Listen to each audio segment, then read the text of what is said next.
Doom. If you're at all familiar with my channel, then you know I talk about this game quite a bit. Doom had me aching for a PC like nothing else in 1993. If you were a console gamer then, the thought of playing Doom or even Wolfenstein 3D on Genesis or Super Nintendo was beyond comprehension. The Super Nintendo would receive ports of both games eventually, though Genesis fans, like myself, had to make do with zero tolerance. Yes, we had Doom on 32X, but you needed a separate piece of hardware in order to play it. If you wanted frenetic, bloody, first-person action on Genesis, zero tolerance was your one and only option. Well, in North America, at least. I'll touch on that later. Zero Tolerance is set in the distant future where the Planet Defense Corps flagship is invaded by an alien force, so they call for the Zero Tolerance strike team to save the day. The story is cliché and it doesn't really matter anyway. While it does make reference to a nuclear cooling system that will blow in a matter of hours, there's no time limit. It's just a bit of drama added for mood. After a bit of text, you select one of 5 available squad members. Whenever you die, you select another teammate and you carry on. The manual claims each member has their own set of starting equipment and unique abilities. The former's true enough, though I debate the latter. I haven't clocked as many hours with zero tolerance as I have with, say, Resident Evil, but I've never seen these unique abilities in action. Not that I'm aware of. Anyway, gameplay is what you'd expect. You gun down hordes of enemies while collecting weapons, ammo, power-ups, and other helpful items. No keys or puzzles to solve, just violence and bloodshed. Your sole objective is to clear the level and move on to the next. You keep track of how many soldiers and crabs you have left with the counter on your left. The counter on the right is your health. Then you have the radar and your driver's license for whatever fuck reason. What's the point? I understand wanting to see your character. Hell, we always saw Blazkowicz and, him. We didn't see their date of birth, height, weight, or gender. It just takes up space. Okay, before bitch mode activates, let me just say that Zero Tolerance is not a bad game. It's far from unplayable. There are some things I like. For example, I do enjoy creeping up and down these halls blasting infected soldiers, or storming large spaces while laying waste to every motherfucker in the room. There's great satisfaction in slaughter for a few reasons. The graphics help. We have varied textures throughout, multi-sided enemy sprites, and blood. May not compare to Duke Nukem 3D, though it's still cool. Most of the sound effects are awesome. The pistol and shotgun are well defined and loud as fuck. Next up, the control. Zero Tolerance doesn't utilize the 6-button arcade pad, and that's fine. There aren't many button combinations and response time is good. Mobility's a little sluggish, but not horrible. Levels are large and maze-like, which is consistent with the genre, and to think there's 40 levels to explore. That's mighty impressive considering there's no added hardware, no SVP chip or anything like that, just pure Genesis. Want to hear something really impressive though? It's multiplayer. Players could send away for a free link cable that would connect the second controller port to another Genesis for 2-player action. The only problem is that you needed 2 copies of the game, 2 consoles, and 2 televisions. I don't think many kids attempted this in 1994.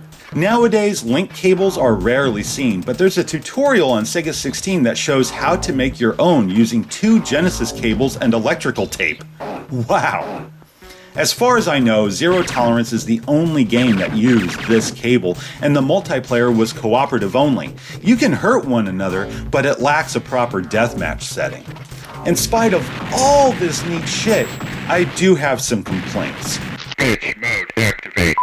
First, the music. It's not bad, though it tends to bleed into the background. Have you ever heard an unfinished demo for a song where all you hear is a drum loop and some bass? Yeah, that's the soundtrack in a nutshell. Also, this fucking voice. Handgun collected. Shotgun collected. Shotgun collected.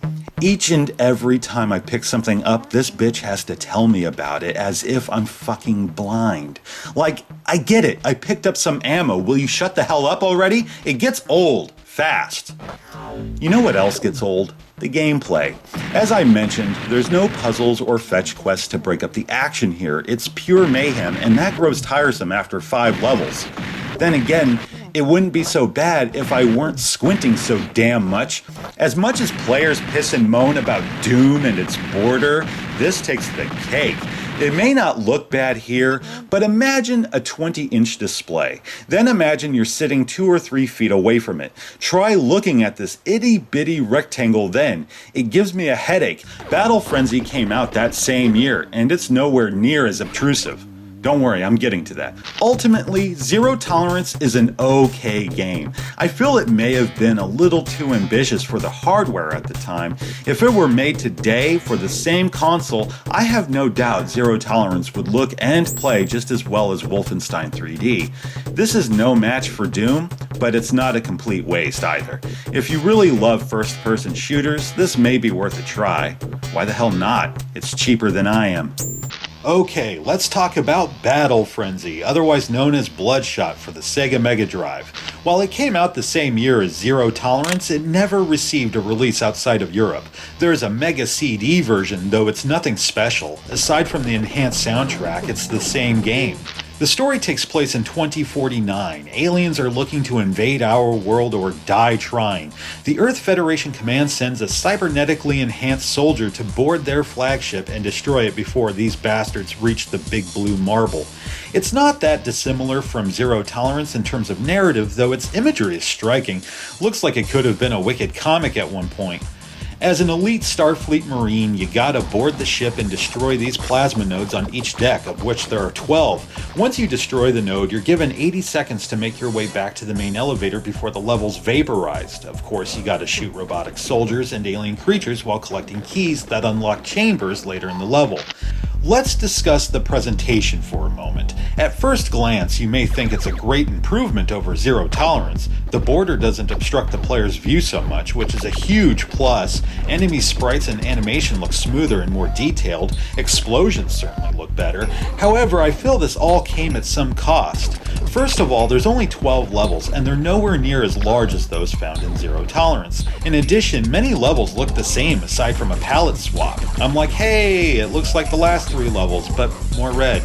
I guess that makes sense. It's a battleship full of robots. I don't see many instances where they're gonna congregate and criticize the decor. Have you seen Deck 5? My god, yes, that shade of red completely wrecks my infrared. I know, right? On top of that, there's no music except for the title screen. I can see how the Mega CD release may be more appealing now. All you hear is the ever-present drone of the ship, doors opening and closing, gunfire, and death cries. Oh, and the alarm whenever you destroy the node. Imagine listening to this for 80 seconds while the screen flashes. I feel as if I'm being brainwashed. That or I just found someone on the bride's hit list. Obviously, Battle Frenzy has its pros and cons. One thing I can certainly forgive is the lack of levels. It doesn't overstay its welcome like Zero Tolerance, and the objective is more exciting than simply wiping out all the enemies. But that alarm has to go. As for gameplay, it's a lot like Wolfenstein 3D with its level design and having to hunt down keys. There's even hidden rooms that don't appear on the map, and again, like Wolfenstein, they aren't easy to spot. You'll find health and weapons as well as more enemies. Speaking of enemies, I noticed that whenever I dust one of these bolt boxes, a light appears on my HUD. There's 3 in all next to a graphic. So long as I don't get hit, it will light up until... Blasting robots isn't quite as enjoyable as shooting Nazis, but that has more to do with control. Response time is adequate, though movement's a little stiff. This makes my next complaint far more damning. You can't ride the walls here. Like Quarantine on 3DO, walls work like super glue. This is problematic when trying to avoid enemy fire or these mines. Yeah, there's mines scattered throughout, and they're a pain in the ass. Sometimes it seems as though I can shoot them, but it doesn't always work. What am I doing wrong? So we have sticky walls and mines. I can't see this hurting my timed run back to the elevator in the slightest. I swear, this time limit is complete bullshit. Not that it's totally impossible or anything, though these levels only grow longer with narrow corridors and even more chamber doors. When you add mines and Velcro-lined panels, this sprint will kill you more often than the fucking robots. When you die, it puts you back at the node and restarts the timer. How generous. You get 3 credits with 3 lives per, no save battery or password system. There is a level select code at least, so you can cheat if necessary. If you're trying to beat this one fair and square, you best expect an uphill battle. Honestly, I'm tempted. I just gotta hone my skills and better familiarize myself with the layout. The action is entertaining, the weapons are cool, and the art style is very appealing. I've noticed that most players can't maintain their interest beyond the first level. That may explain the lack of a proper walkthrough online, unlike Zero Tolerance. Personally, I feel Battle Frenzy is a better game. It may not handle as well, though I found it more engaging, in spite of its flaws. One last thing I'll mention is that Battle Frenzy does have a 2-player split screen option. It's pure deathmatch with 3 arenas to choose from. No bots or keys to pick up here, gang, just killing. Thank you.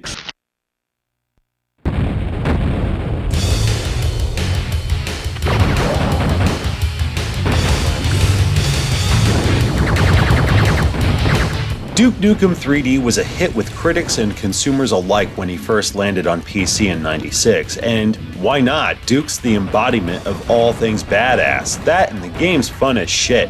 It's brimming with gore, explosions, babes, and kick-ass one-liners. It's like a Michael Bay movie.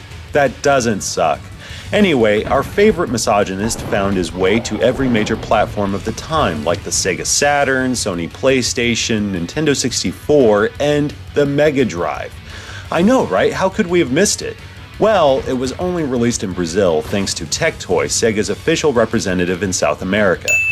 Up until recently, a righteous copy would have set you back a penny, but homebrew enthusiasts soon started producing their own copies for much less, though many would go by the wayside once Pico purchased the rights in 2015.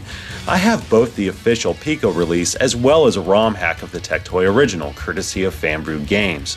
I'm a big fan of the classic Genesis packaging, but I feel Fanbrew's red spine is more appropriate, and it actually looks like an official release. The card itself is pretty sweet. Rather than recycling the box art, we get this cool radioactive logo. It's a nice touch.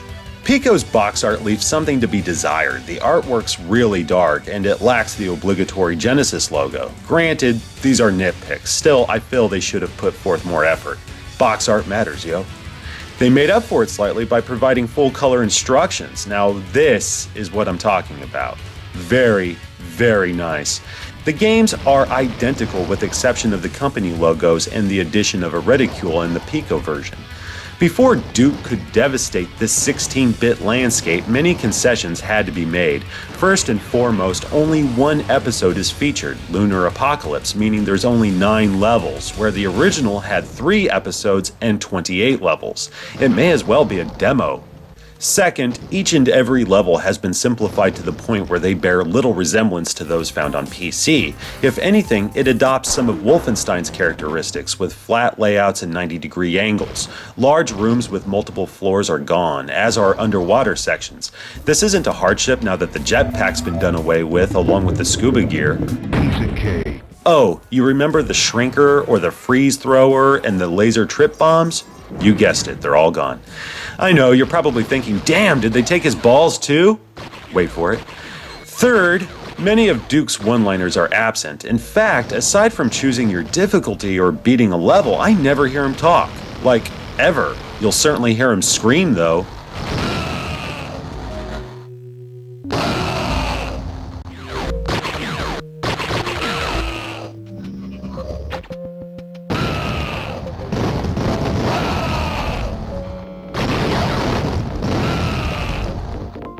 After having seen several videos online where players breeze through these levels without a care in the universe, I hadn't the faintest idea just how difficult this game would be.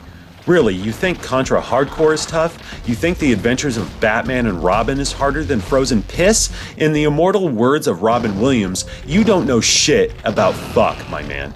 Aiming is the first serious challenge you'll face. It takes a great deal of practice because this game leaves no margin for error. It's like the hitboxes are these tiny paper targets pinned to their chests, and you gotta hit the bullseye. Pico wisely added a crosshair, though it's like getting shot in the kneecap and expecting Tua leave to numb the pain. The controls are needlessly complicated. Rather than A being the fire button, it's C. A opens doors while B strafes. If A and C were swapped, my thumb could rest on B, making it that much easier for me to avoid enemy fire while I tap A, conserving my ammo. That's really important because this fucker is really stingy with ammunition, not to mention health. It astounds me just how much damage these bastards can inflict. I can't believe this is the easy setting. Piece of cake. Here it is, the first fucking level, and these sentry drones can kill you in one hit. Even if you were to take them out of the equation, the assault troopers unleash holy hell, taking your life down in mere seconds. They waste no time too. Here I am in this giant fucking room, and he's way over there hitting me with sniper-like accuracy. I couldn't even see his ass. You gotta master the strafe if you expect to survive. That's easier said than done with these controls. If only I could change the button layout. Did I mention you can't pause the game by pressing start? Yeah, you gotta press start plus A and B. You wanna bring up the menu so you can save your game? It's start plus A, B, and C. Okay, as complicated as these controls are, why not just have the menu come up when you pause? Wouldn't that make more sense? You know what? Why not simplify things even more and ditch the run button? Why would you want to creep through these levels anyway? While we're at it, let's go ahead and Blair Witch that fucking map. It's hard to make out depending on the background, and it makes the game lag in the process. Now, to be fair, I did get used to the controls after 30 minutes or so. Looking past the awkward layout and unnecessary button combinations, response time is solid, so it's playable. Is that enough though? For me, I'll say yes. I can't explain it. This game may be relentless, but I'd be lying if I said it didn't give me an overwhelming sense of satisfaction whenever I beat a level. It's like, holy shit, I'm getting better! In the fourth level, Lunar Space, Duke has to spacewalk. This is a sweet idea, and it wasn't in the PC version, so yeah, sweet Mary Mother of God, it's almost impossible. The spacesuit works like every other inventory item where there's a percentage that steadily drops while in use, meaning you better move your ass. That won't be so hard since this section is swarming with drones, octobrains, and assault commanders. Even with max life, you'll lose your shit with 2 or 3 hits, if you're lucky. After a while, I tried to avoid them and dash toward one of the structures, then seriously, these drones are the worst. So often they'll just sneak up on you and explode. Thank Christ for the save function. If it were a password system, I'm not so sure I'd enjoy this as much. Damn, I sound like a masochist. After an hour of trying, I finally killed these alien bastards, found the keys, died a few more times, then hit that great big button at the fucking end. I felt like I had earned my victory, let me tell you. As for the rest of the game, there's a lot of door puzzles. Sometimes you gotta close one door in order to open the next. There's plenty of secret areas providing ammo, health, armor, and keys, so be sure to explore whenever possible. Once you get a feel for the reticule, killing aliens is a lot of fun. For me at least. The sound effects just add to the experience. Though music, once again, reminds me very much of Zero Tolerance. There's little depth to the track, but it will keep you company during those calm moments. Not much to say there, honestly. The graphics are really impressive. Remember, this was 97, 18 years before a.k.a. Sega 68K would blow our minds with his port of Wolfenstein. The border doesn't take up as much space, and the frame rate is reasonably smooth. Enemy sprites are multi-sided. There is a wealth of different textures on display, giving the environments plenty of individuality. Gore effects look fantastic, as do explosions, and do you see what I see? Obviously, it came at considerable cost, namely the length. Sure, 9 levels may not sound like a lot, but due to the maze-like nature of said levels and insane difficulty, you're in for a rough ride. This game will whip you silly and fuck you stupid. In spite of its flaws, Duke Nukem on Sega Genesis is a fun game, and a must for fans since it contains elements that never found their way to PC, like the spacewalk and stage hazards. If you want the Duke to blast your processors to Kingdom Come, go ahead and hit Pico's site and order a copy. That, or you can play Zero Tolerance again. Hooray! Wolfenstein 3D on Sega Genesis, at long last. This is nothing new to the gaming community, for this little project has been in the works since 2013 thanks to a.k.a. Sega 68K. Since August 24th of 2013, members of the Sega 16 message board have been following his work testing the engine he developed using genuine hardware. His ultimate goal is to create a faithful port of the PC version, and if you ask me, I think he succeeded. Before we dive in, this is actually an older version of the game. As of October 10th, 2015, he has completed the game, adding all 60 levels, enemies, and music. Once a few more bugs are worked out, whatever they may be, we may very well see an official cartridge release. In this version, it's only the first episode, Escape from Wolfenstein, which consists of 9 stages. The save feature doesn't work for whatever reason, and there is no support for the Sega Mega Mouse. I purchased this copy from Fan Brew Games, an Etsy shop. They don't take credit for the ROM, but the cartridge assembly and artwork. I gotta say, I'm digging on this something fierce. The artwork is sharp and colorful, and I love how it mimics the classic white on black grid pattern. Good job, man. Anyway, let's talk about the game. I think it's safe to assume that anyone watching this is familiar with the exploits of B.J. Blazkowicz and his seemingly endless struggle with the Third Reich. Already, I'm impressed. The frame rate is exceptionally smooth, no trace of lag. There aren't that many enemies occupying the screen this early in the game, true, but seeing as how these are multi-sided sprites, I'm still amazed. If you look at Zero Tolerance, the sprites are multi-sided as well, but the draw distance is shallow and the frame rate dips whenever there's more than a few enemies on screen. If you dare fire the flamethrower, you may as well be watching a John Woo movie with all the slow motion. I can only imagine how this game would run if the window were any bigger. With Wolfenstein, the screen is much larger, almost as large as Doom for 32X, which famously lacked multi-sided enemies, thus eliminating infighting amongst the damned, as well as the ability to catch your prey off guard. Here, the element of surprise is intact. The draw distance is imperceptible. Some of these levels are enormous, littered with giant rooms and lengthy halls, though you can see the farthest wall and even spot Nazis standing in the distance. In the Super Nintendo version, they would be nothing more than a plate of scrambled pixels until you were right on top of them. Doom had the same problem. On to the soundtrack. The music is great, really, it sounds almost identical to the PC game. Just listen.